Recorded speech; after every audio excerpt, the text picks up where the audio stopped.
If you've stuck around, let's get right into it. This video is going to be all about futures and prop firms. Prop firms have blown up. They've become a multi-billion-dollar industry in just the last couple years alone. And it's something I didn't have when I was starting. Yes, they've been around, but initially, 5-6 years ago, it was mainly Forex. And then futures blew up and these prop firms accommodated that market. So first part of this video, let's get into futures. What are futures? Why do we choose them? How do they work? And what makes them so great? Futures are a leveraged asset class based on commodities and other indices. For example, you have NQ, which is the NASDAQ 100 futures index. You have ES, which is the S&P 500 futures index, right? Everybody has heard of the S&P 500. You have the Dow, you have the RTY. These are all indices, right? Based on US stock markets. And then you have commodities like gold, precious metals, all that good stuff. You have oil, you have grains. We only trade indices. Why? They are the most liquid futures asset, period. Okay, so NQ is my indice of choice. It is based on the NASDAQ, like I said, and it is a bit more volatile and a bit more mathematically profitable than ES. So when it comes to futures, they don't move in cents or dollars. They move in points and ticks. Write that down, points and ticks. So when you see NQ, for example, go from 25,000 to 25,010, 25,010, that is not a $10 increase. It is a 10-point increase. Okay, so one whole number on NQ is a point.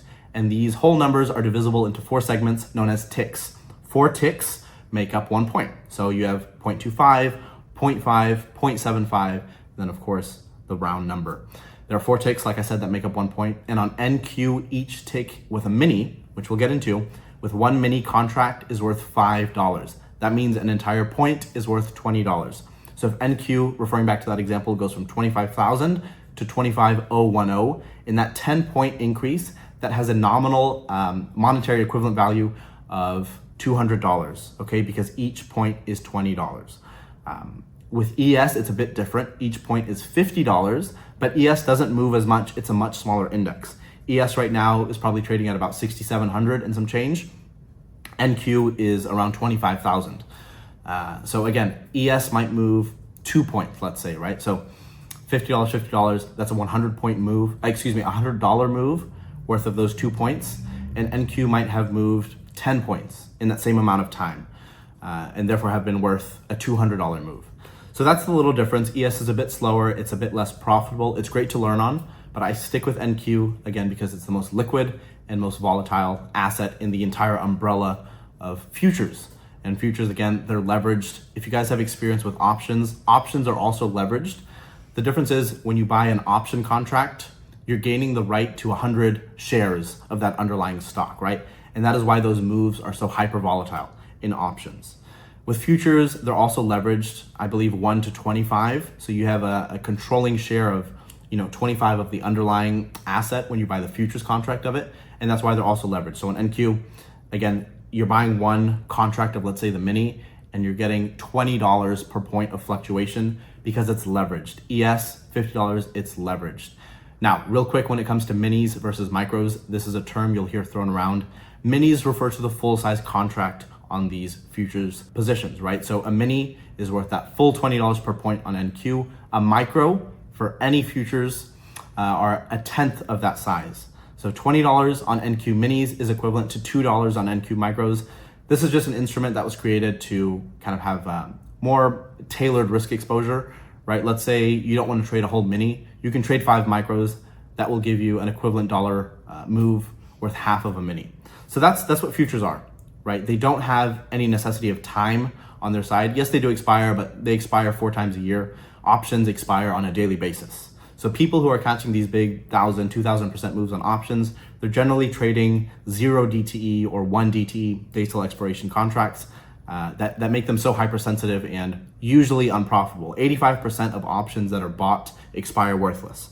Okay, so options are really inferior when it comes to day trading and trying to produce active income. We're in this business for income. We're not here for investing. We're in it to trade and make money on a weekly, monthly, quarterly basis. So futures are the way to go. They're the most consistent. They require you to just be right about some things and not worry about anything unnecessary. Again, at the end of the day, we want as many probabilities on our side. That is why we trade futures. Now, second part of this video, how do we trade futures? We're not trading our own capital.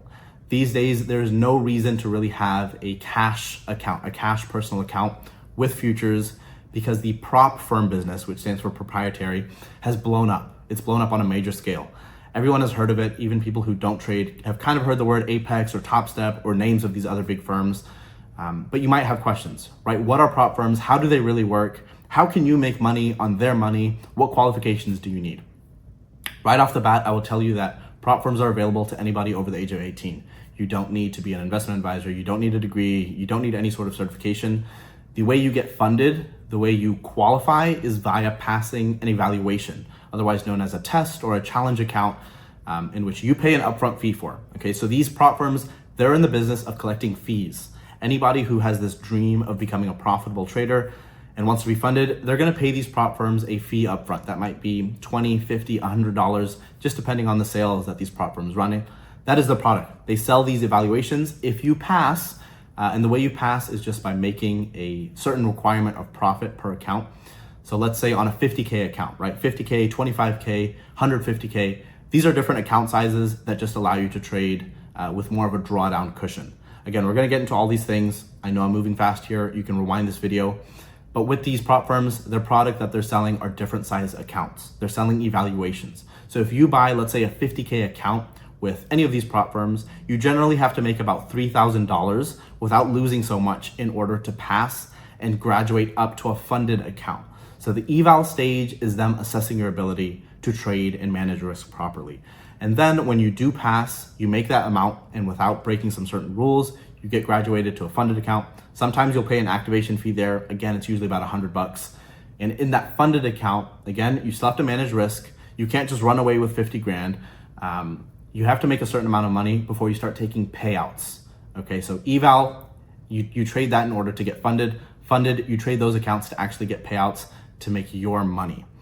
Now, payouts, evals, there's different rules based on different firms, okay? But the biggest firms that have really dominated the space the last few years, number one, Apex Trader Funding. ApexTraderFunding.com, they just paid out $600 million. They celebrated that milestone over the last 2 years alone. $600 million to retail traders like yourself and like myself.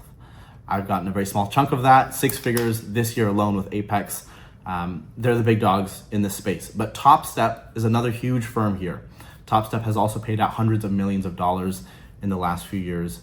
And then there's other guys like Take Profit who've blown up this year, Lucid, MFFU. All of these guys kind of have their own offerings that attracts different customers. So with Apex, you have something called trailing drawdown. Trailing drawdown just means their drawdown cushion. The maximum amount you can lose follows your profit.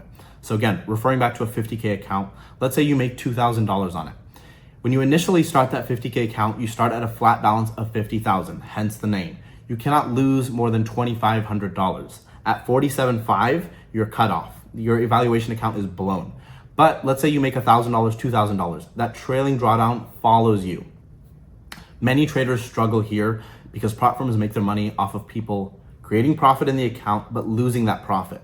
When you make money in an account, like I said, your trailing drawdown follows you. But if you lose money, your trailing drawdown is still there. And as you get closer and closer, you increase your chance of blowing the account. Fortunately, I trade in a model called scalping. Scalping just refers to quick risk exposure trades. You're in, you're out, you're not prolonging your risk in the market, right? So most of my trades, they legitimately last about a minute, 2 minutes at most, because I'm trading low time frames. Strategy will come later in this video series, but just know that I have very short duration trades. Most people, they're trading for 15, 20, 30 minutes, even a couple of hours in the day. And for me, that just doesn't make sense. Why would I come into an environment that is designed for me to fail and try and spend more time there, right? I wanna be like a lion, I wanna be hunting, I wanna be stalking my prey, and when I see what I wanna strike and get in and get out, okay? I don't wanna be chasing around all day long, right? Because that is just, again, increasing Murphy's Law, the chance of failure is higher. I say all of that to say trailing drawdown is a problem for a lot of traders because they're in the market too long, right? Let's say you're in an open trade, you're up $1,000, but you haven't taken profit. If you come back down to break even, let's say your stop is break even, sure, you might have not lost any money on that trade, but what you have lost is that $1,000 because as you made the money, the trailing drawdown was following you. You came back down, got stopped out break even, but that trailing drawdown is still there and you've lost $1,000 of that drawdown. So if you initially had $2,500 available to lose, you increase that trailing drawdown, you now only have $1,500. And this is where it gets really tricky. So this is why I advocate scalping. Get in, get out. Don't be affected too much by these trailing drawdown strategies. Other firms like TopStep, they have something called end of day drawdown, which just means it won't trail your active positions. It will just trail your profit at the end of the day. So if you're up 1,000, you come back down, that's fine. The trailing drawdown is not a factor there. But if you're up 1,000 today, you close out green up 1,000. At the end of the day, your end of day drawdown with a firm like TopStep has followed you there. Tomorrow it resets, and that's how it works. My favorite account sizes, like I said, you can be as small as 25K, you can go up to accounts as big as 300K. These just refer to the trailing or the drawdown amount in general, right? So on a 25K, most firms will give you $1,500 of drawdown. You can't lose more than $1,500, so 23.5 in the beginning, and then the account's gone. On a 50K, it's usually about 2,500. On an account as big as a 150K, it's about $5,000 of drawdown. Obviously, the bigger cushion of drawdown you have, the more you can trade as far as size goes, right? So if you want to trade a mini, you probably need at least about $2,000, in my opinion. Now, this might seem big to a lot of people, but again, I'm usually only risking about 20 points on NQ when I'm trading, and I'm in and I'm out. So it's okay to have that size. If you want to trade 2 minis, you probably want to be in a 150K account just for that bigger drawdown cushion.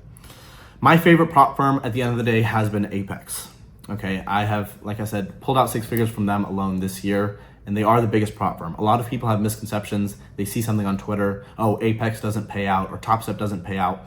At the end of the day, guys, there is a rule set that is outlined. Okay, it's very clear. It is described in detail. All of these firms have FAQs, they have websites, they have support teams that'll help you out. If someone gets denied for a payout, I guarantee you they've broken rules. I've been denied and I know what rule I broke. Okay, so the only way you're not gonna get paid as a funded trader is if you break clearly outlined rules. Otherwise, this business has changed my life. When I came into the game, again, trading options, I was funding accounts with personal capital, depositing 10, 20, 30 grand into accounts because that's the only way you could trade options back then, right? Even with futures, at the time, prop firms weren't as big, so people were trading cash accounts. Now, again, all it takes is you being over the age of 18, having a strategy that will pass the evaluation, and you're a funded trader. Someone with nothing but Wi-Fi and a phone can make money trading other people's capital. Quick side note, prop firms generally fund you with simulated capital because they just fund too many traders to be literally passing out 300K, a million, 3 million, to use real money for that, right? They make money on their fees. Again, most people are failing, they're blowing these accounts because they don't have a proper edge.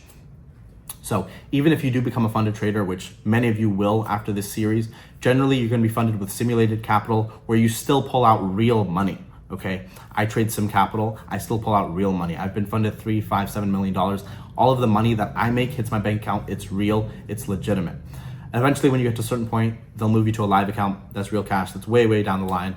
But many misconceptions across the board. People just don't spend time learning. They hear something, they go off of it. I say all of this to say, futures, prop firms, blend those together. It's a recipe for success, and it has democratized the business in a way I've never seen before. Trading, again, is easier to get into than ever before. It's just about requiring a proper skill set, right? And acquiring proper education. If you're gonna do this, do it the right way. Take it from me. Futures, prop firms, and what I believe is the most optimal strategy, which is my strategy, which we'll start getting into now.